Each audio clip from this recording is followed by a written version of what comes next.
Grandma, I'll be there in about 10 minutes.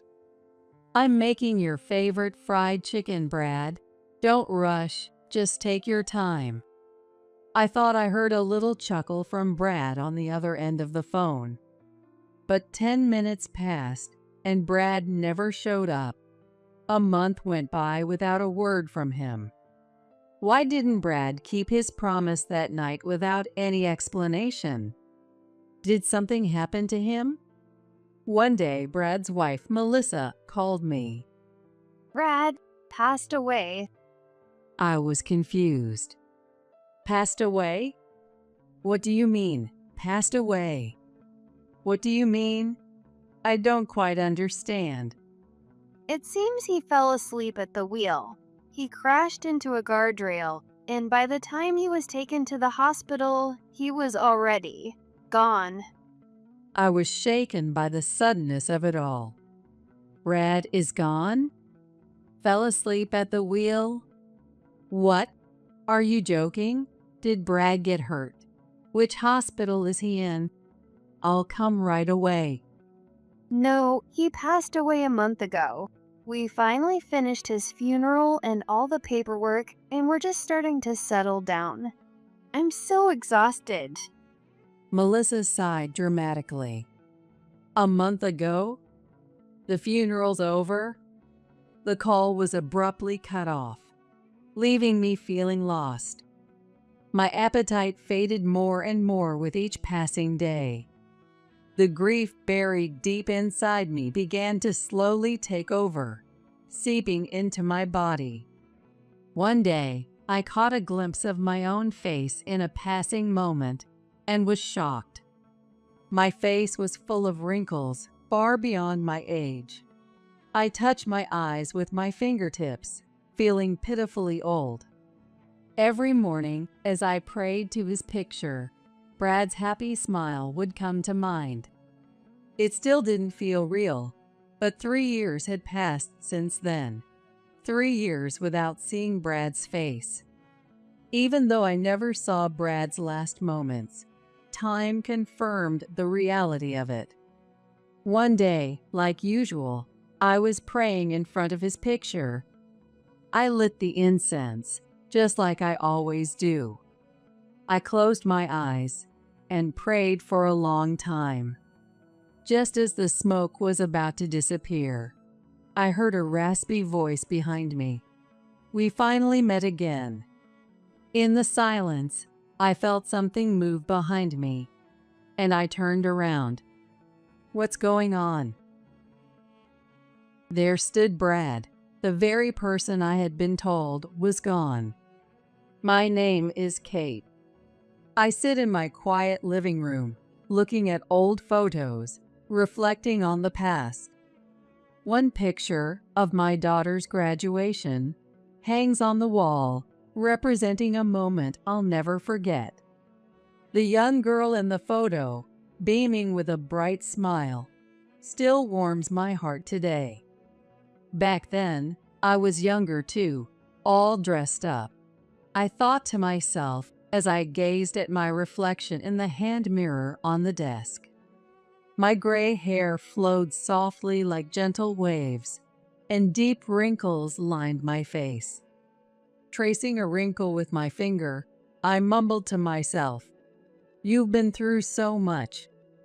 There was deep sorrow hidden in the long days spent with family.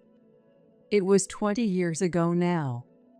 After the divorce, my daughter raised her son, Brad, on her own. I can't even begin to imagine the struggles of raising a child alone. I always wanted to help as much as I could, but my daughter gently refused my offers.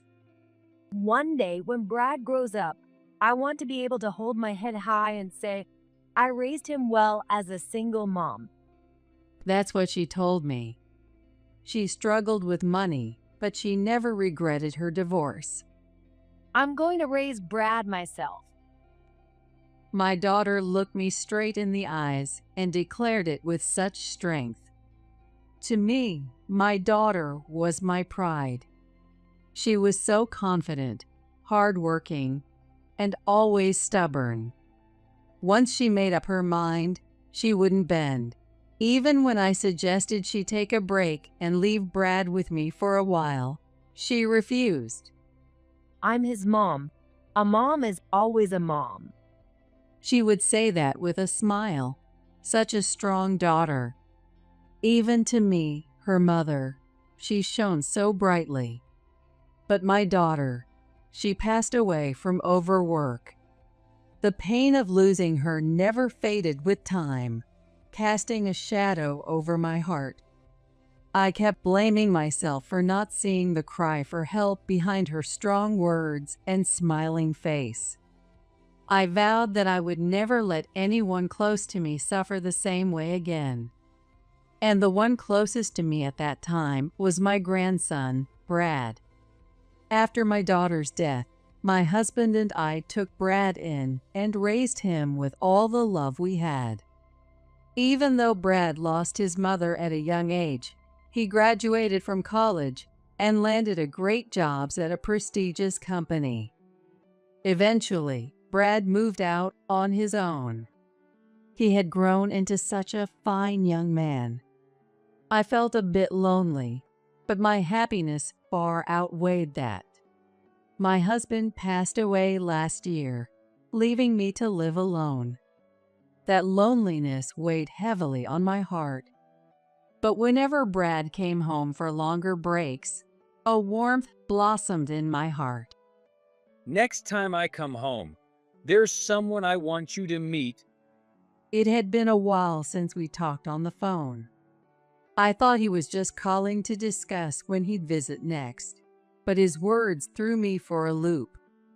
Someone he wanted me to meet. I understood right away that he meant a woman he was dating.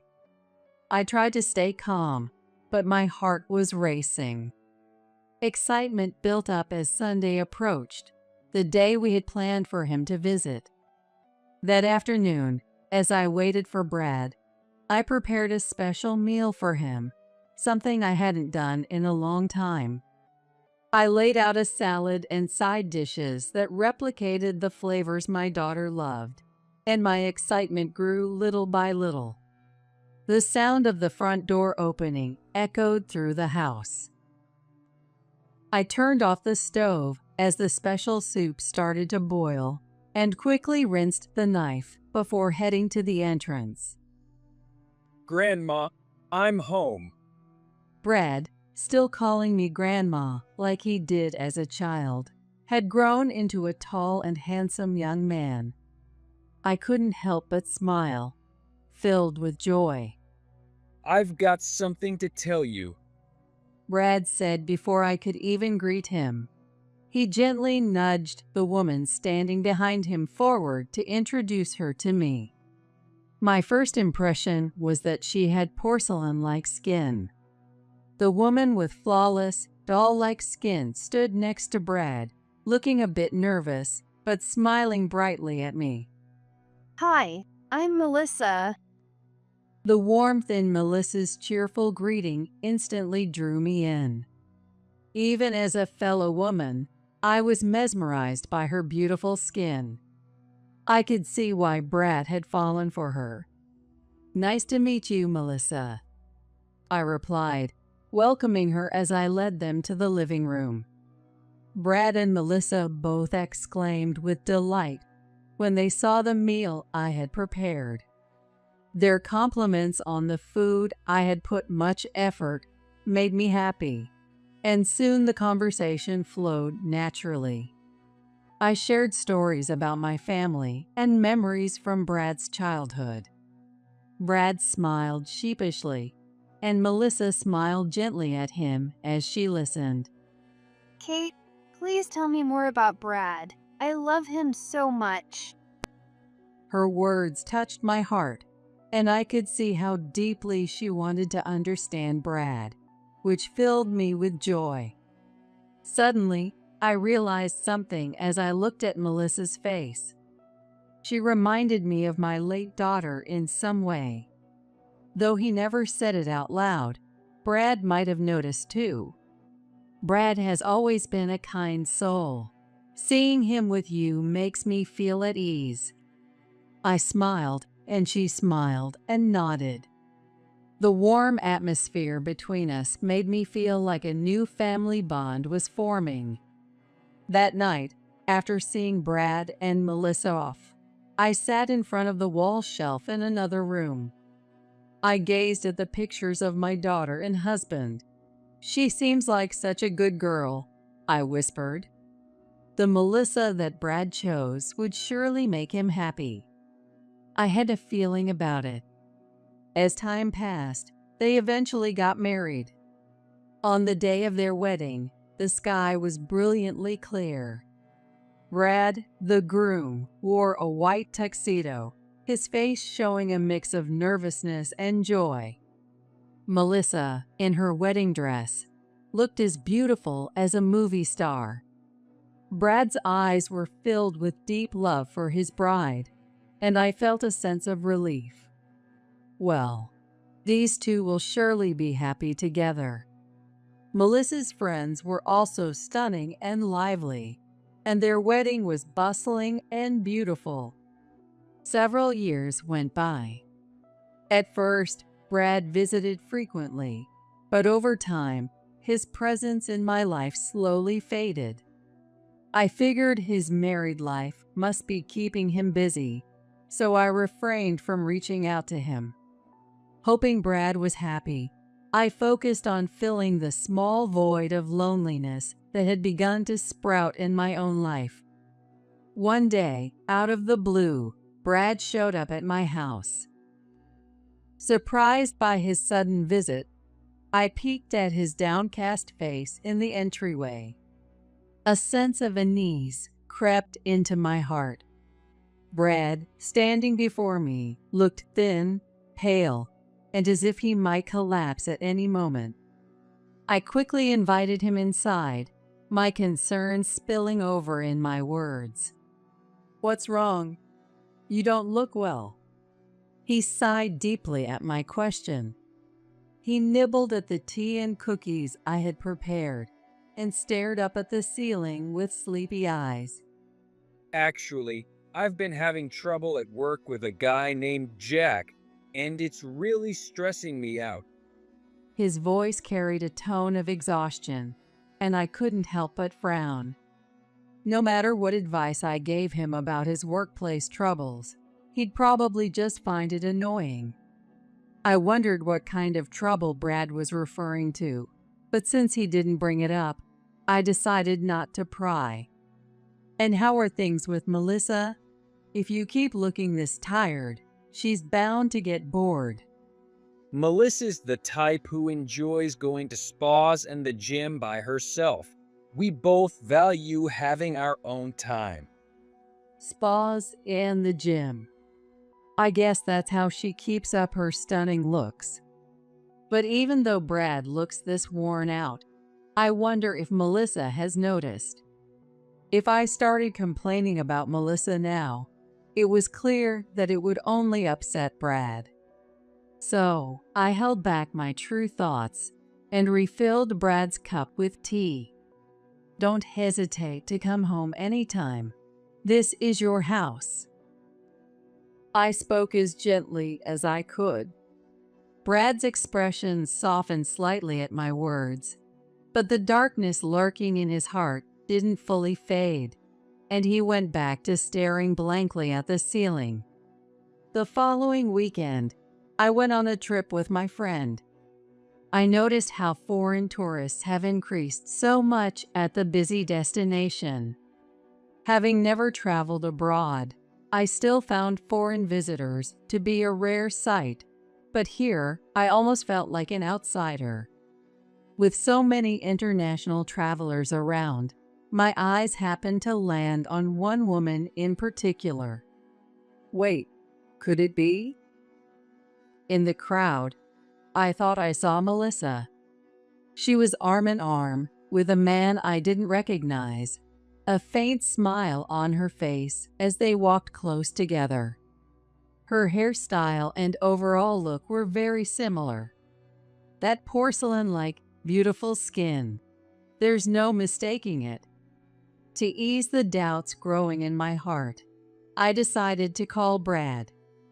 When I called him, his voice still sounded as tired as ever. I casually brought up Melissa and asked, "How's Melissa doing?" Melissa? She's back home for her grandfather's memorial service. "A memorial service? You didn't go with her?" Yeah, remember I told you about my coworker Jack? We're neck and neck in sales, so even on my days off, I have to work on reports. Working on reports on his day off. I knew Melissa's family lived far away, so it made sense that Brad couldn't go with her if he had work. Sometimes young people all look the same to me, so maybe it was just my imagination. "Well then, why don't you come over for dinner tomorrow? I'm on a trip right now, but I'll be back home by the evening." Brad agreed to my invitation, happily accepting the offer for dinner.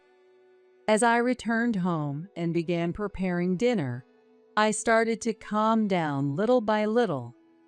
No matter what, I'd cook Brad's favorite meal and help him feel better. I marinated chicken in seasonings and prepared potato salad. I was about to put the chicken in the oven when Brad called me. Grandma, I'll be there in about 10 minutes. "I'm making your favorite fried chicken, so don't rush." I thought I heard a little chuckle from Brad over the phone. 10 minutes later, I checked the fried chicken in the oven. The sizzling sound filled the room. As I watched the fried chicken turn a golden brown, I couldn't help but smile. I hope this helps ease Brad's fatigue, even just a little. I stared at the fried chicken set on the table, waiting for Brad to come home. But no matter how long I waited, Brad never showed up, and hours passed by. Something didn't feel right. Could there have been an accident? I tried calling him, but Brad's phone didn't connect. He just answered the phone earlier. What could have happened? Worried, I decided to call Melissa. "Hi, Melissa.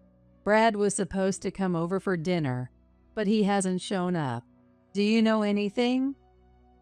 Melissa curtly responded, "I don't know," and then fell silent for a while. I explained that Brad had been looking tired lately and that I invited him over to cheer him up with a home-cooked meal. Brad had never broken a promise without a word, so I was starting to panic, wondering if something had happened. A lot of time had passed since I'd last been able to contact him.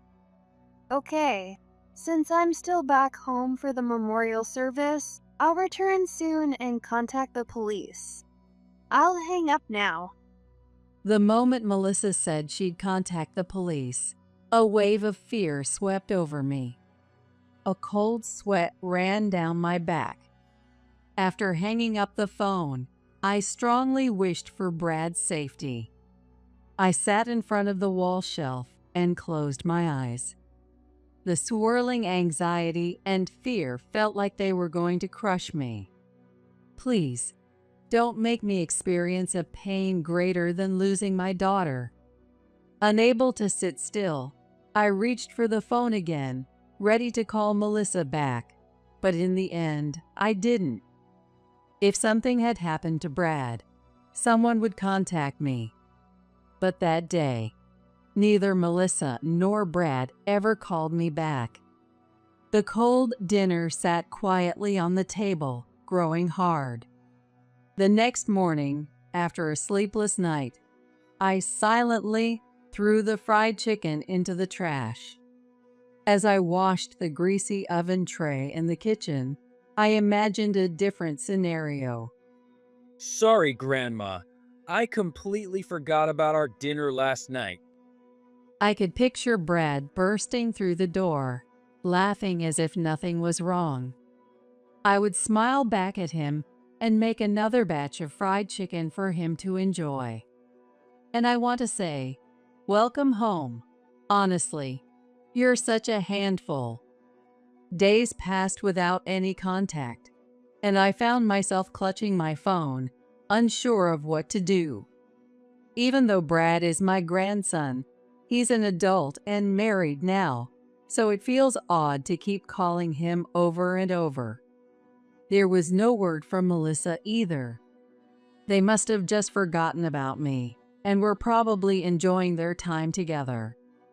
At least, that's what I tried to convince myself. About a month later, Melissa finally called. I was full of questions, wanting to know everything. Why did Brad break his promise that night without any word?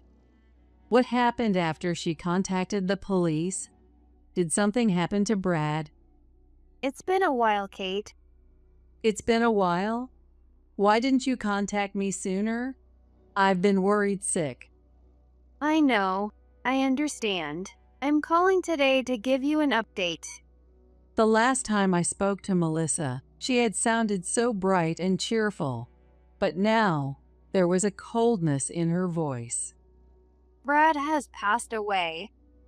There was a brief pause before she said it, and I was confused. Passed away? What does that even mean? What do you mean? I don't understand.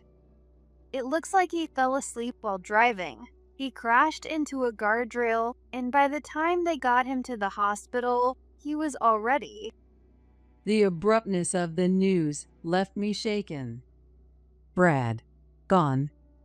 Fell asleep at the wheel? What? Are you joking? Did Brad get hurt? What hospital is he at?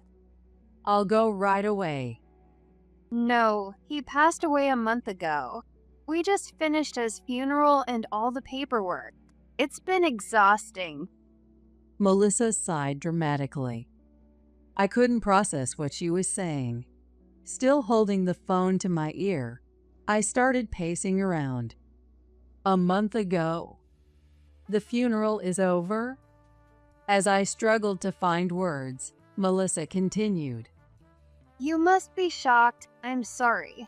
Since Brad grew up in a single-parent home and I heard his mom had passed away too, I completely forgot about you, his grandmother. What are you talking about?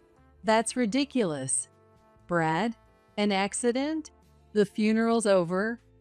What kind of twisted story is this? What's so fun about telling me this nonsense? Well, I see. You're in denial. Anyway, I've done my duty by informing you. Brad is gone. That's all. Goodbye. The call was abruptly cut off, leaving me devastated. I stared at the darkened screen of my phone, and the faint reflection of my face showed the fear I felt inside. I had lost my husband. I had lost my daughter.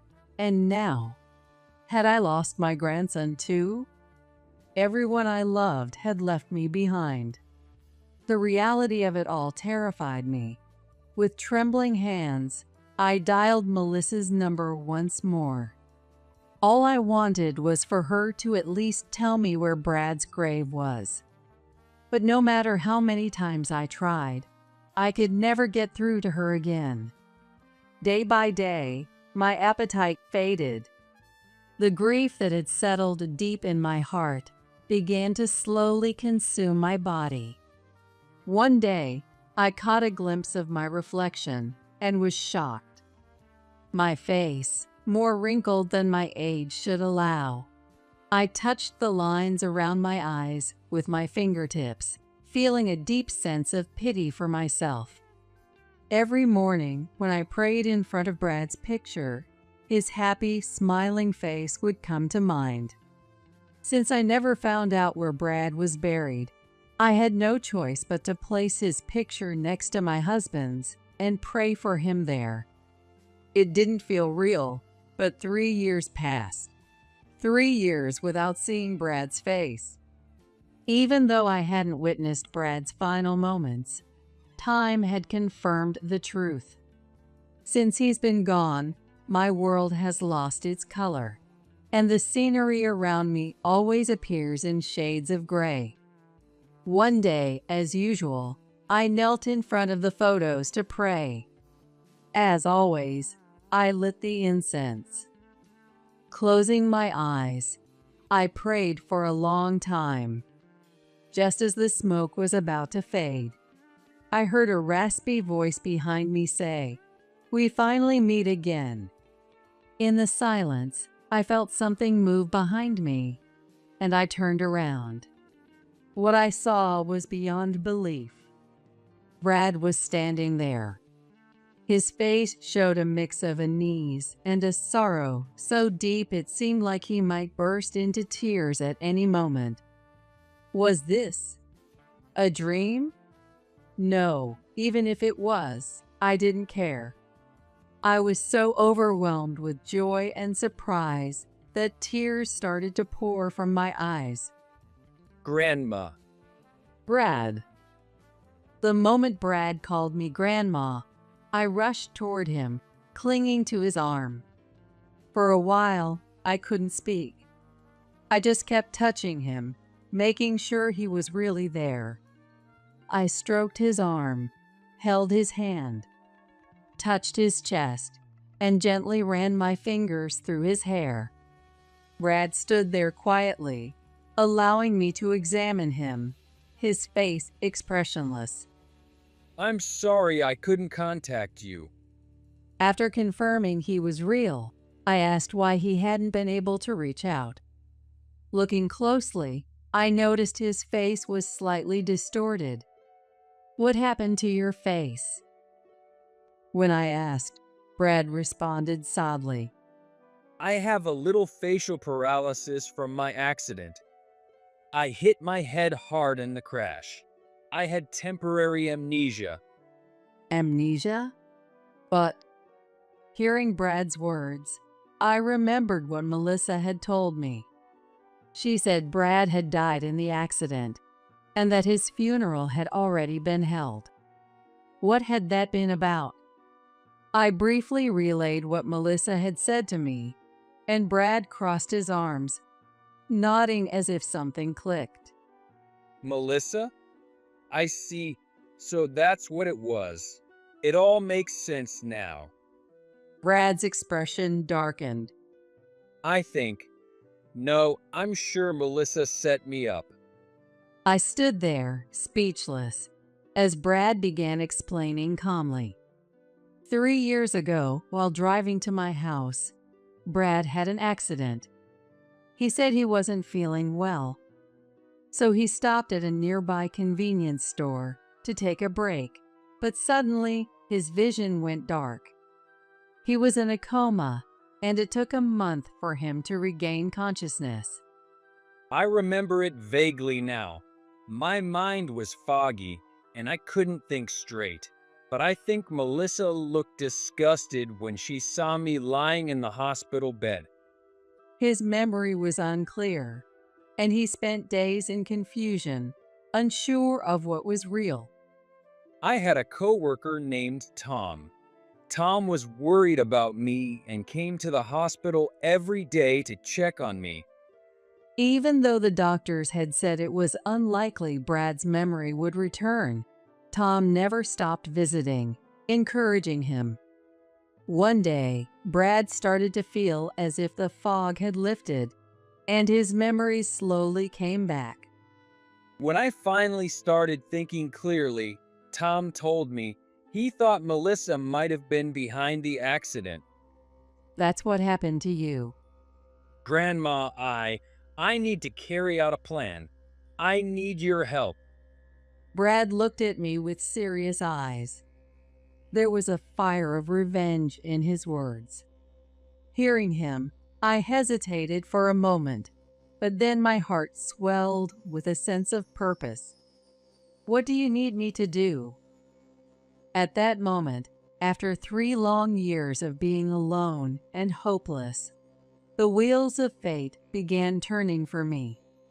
There were a few preparations we needed to make before putting the plan into action, which took several days.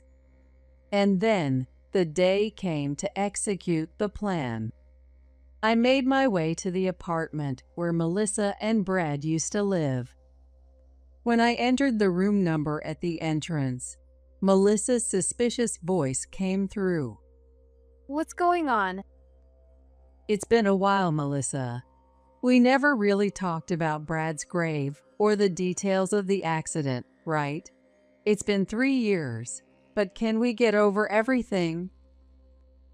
Why now, after all this time, Brad's death is still a shock for me. Could you please just leave me alone? I'm getting old, you know. The trip here has worn me out. Can I come in and rest for a bit? I could hear Melissa sigh in annoyance on the other side of the intercom. Reluctantly, she let me in, clearly displeased, as she sat down with a frustrated look on her face. The apartment was reasonably clean. Bright sunlight streamed through the large windows. The plants near the window gently swayed in the breeze from the air conditioner. So, what do you want to know? Her skin, which I hadn't seen in 3 years, was as flawless and porcelain-like as the first time we met. The way she looked up at me from her chair, combined with her perfectly crafted skin, now gave off an impression that felt almost unapproachable. It was midday on a weekend, and yet she was fully made up, despite being home alone. The first thing I want to ask is why you never told me about the accident. Are you a doctor? Would Brad's injuries have magically healed, and he'd still be living happily here if I'd told you? That's quite a leap. I'm just saying, as a relative, you could have informed me. You're his grandmother, not his mother, right? I was the closest family member. I decided not to tell you, and that was the correct decision, wasn't it? It's no use talking to her. I can already see her attitude, ready to argue against everything. What happened to make her like this? Or was this the real Melissa all along? I was just as shocked. I came back from a trip when I heard about Brad's accident. I think I had planned to stay for 3 nights, but I rushed back. A trip?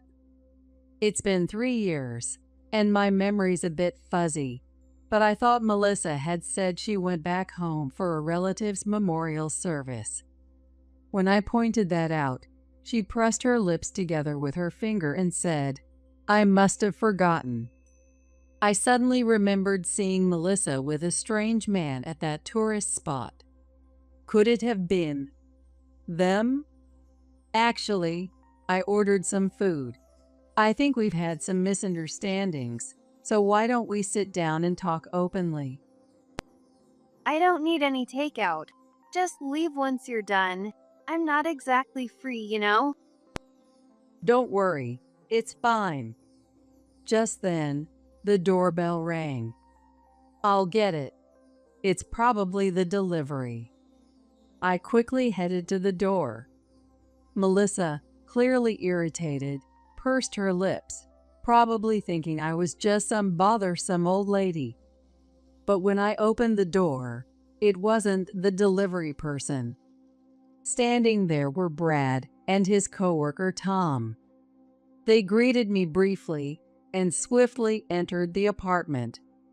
Melissa, sensing someone else had come in, stood up in a panic, but before she could react, Brad was already heading toward the bedroom. Hey, what are you doing? Wait, Brad? She shouted reflexively at the 2 men who entered uninvited, but upon realizing it was Brad, her face shifted to one of confusion. Brad silently scanned the room. Tom, also wordless, opened doors to the bathroom and other rooms. A strange thud came from the closet in the back of the bedroom. What are you doing? Stop! Get out! Melissa raised her voice, grabbing Brad's arm to pull him back. But Brad, without saying a word, barged into the room and threw open the closet door.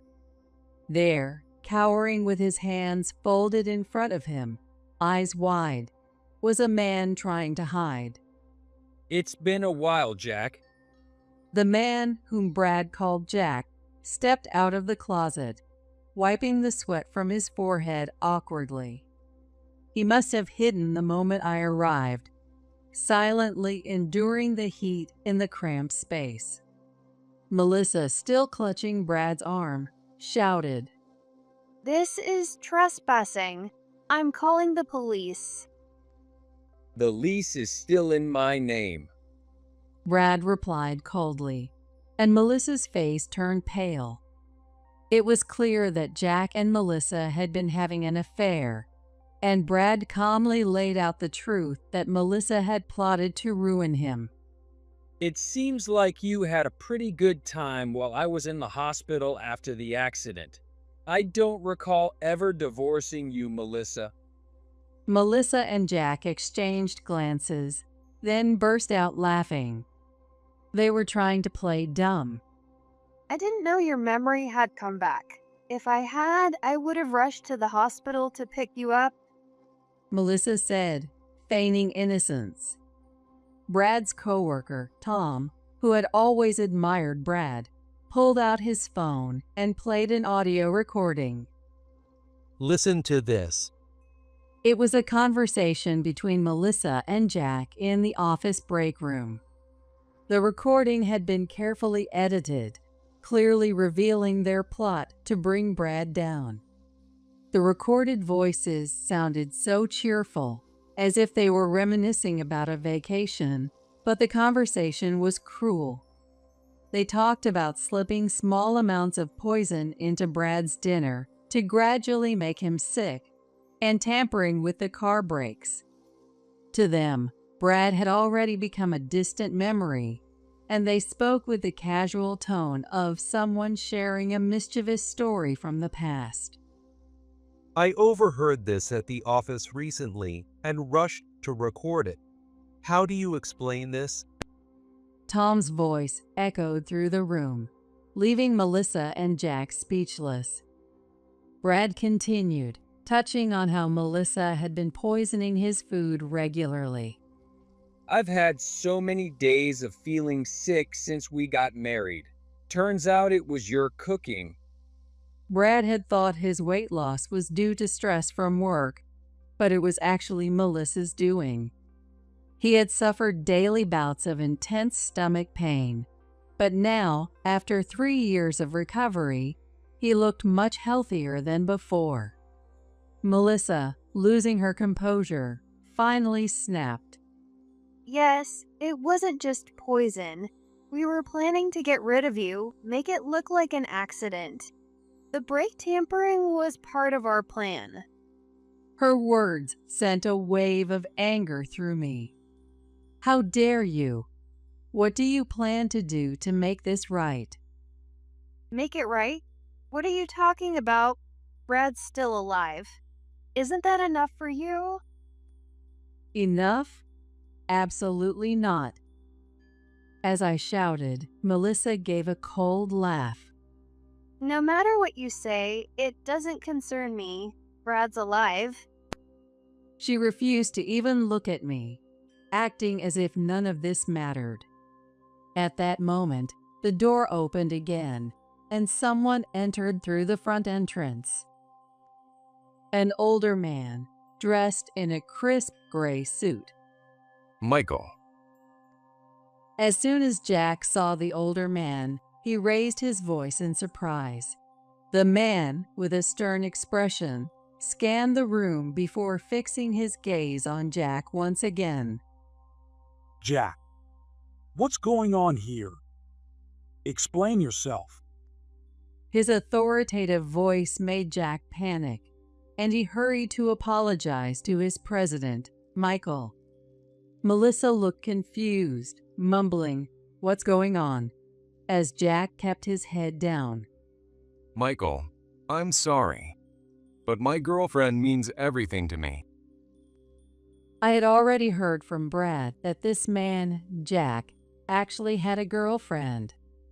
And not just anyone. She was the daughter of the company president. He managed to keep his engagement to the president's daughter a secret, all while having an affair with Melissa. He's quite a skillful man, if you could call it that. Jack, still bowing deeply, shouted again. My girlfriend is the most important person in my life.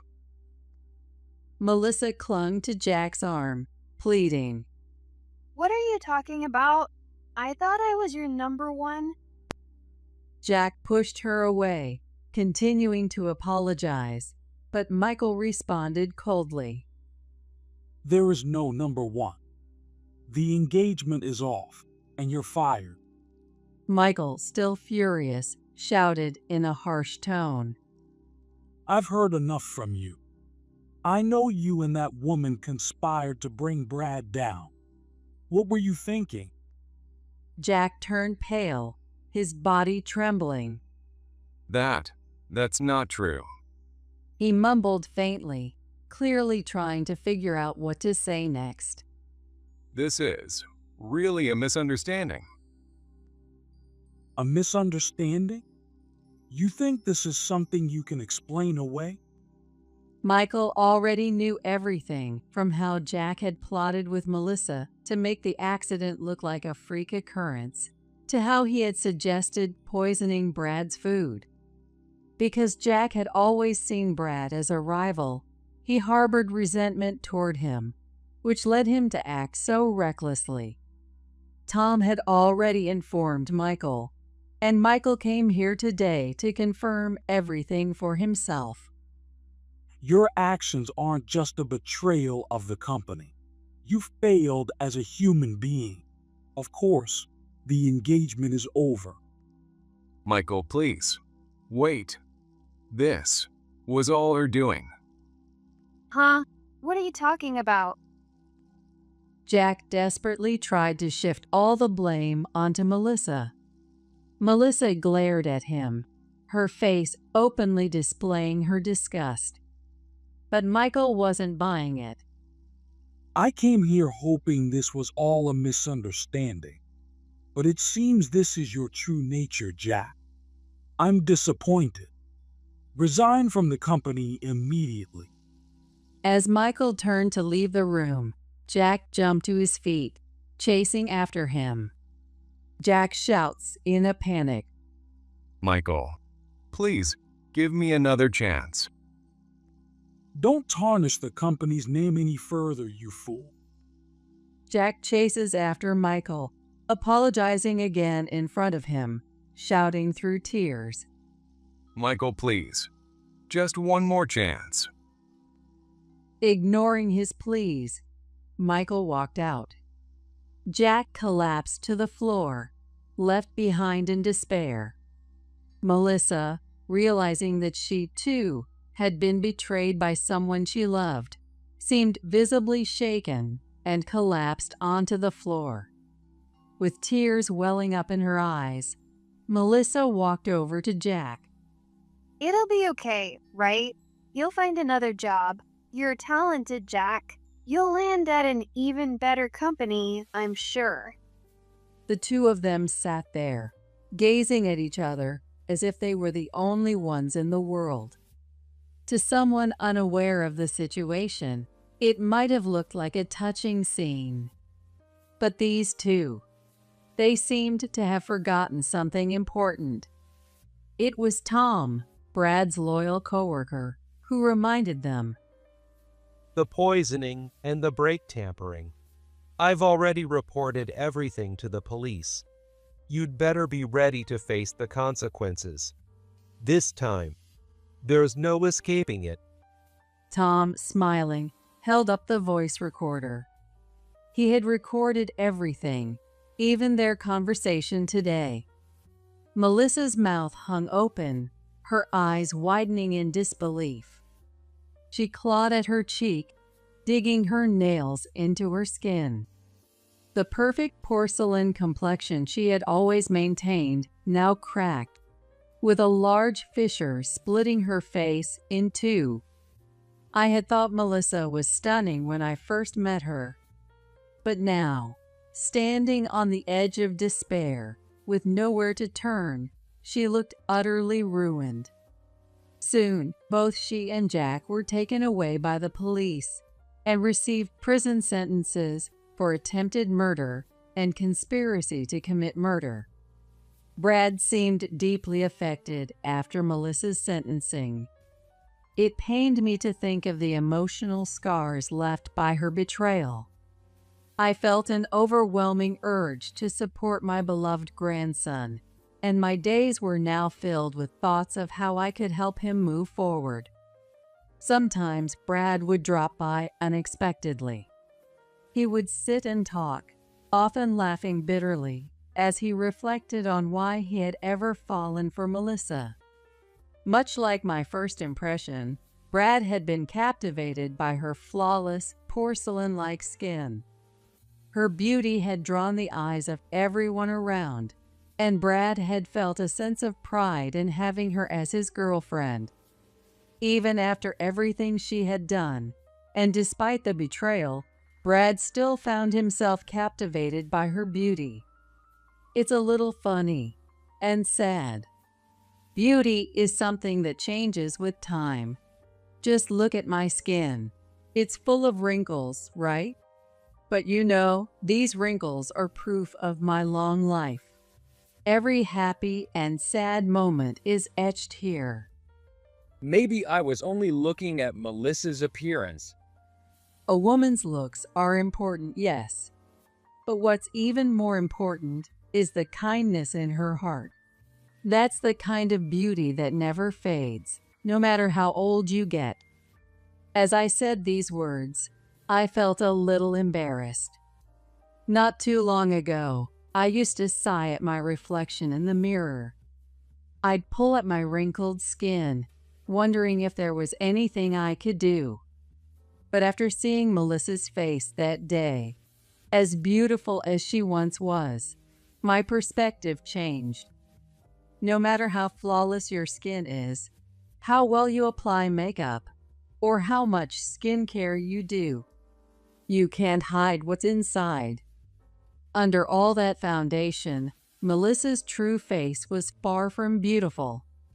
Then I thought, it's much better to have a face full of wrinkles, especially laugh lines. That's how I started to feel. One day, I picked up my phone and decided to call Brad. I'd heard he had been promoted to manager, and I wanted to congratulate him from the bottom of my heart. When the call connected, I heard Brad's voice. Grandma, it's been a while.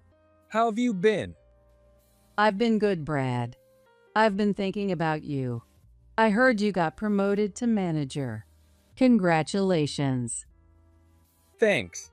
It was tough getting here, but it feels like I'm finally starting something new. It's because you worked so hard. I'm always cheering you on. And if there's anything I can do to help, just let me know. Thank you so much. Actually, I've been thinking about moving back home. I feel like I need to clear my mind and settle down at your place. Hearing those words made my heart warm. Still holding the phone to my ear, I glanced at the family photos. My husband and daughter are smiling at me, as if they're saying, "It's good, isn't it?" That sounds like a great idea. Coming back home will be the perfect way to refresh yourself.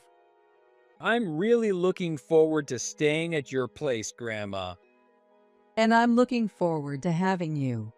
When you come, I'll cook a delicious meal for you.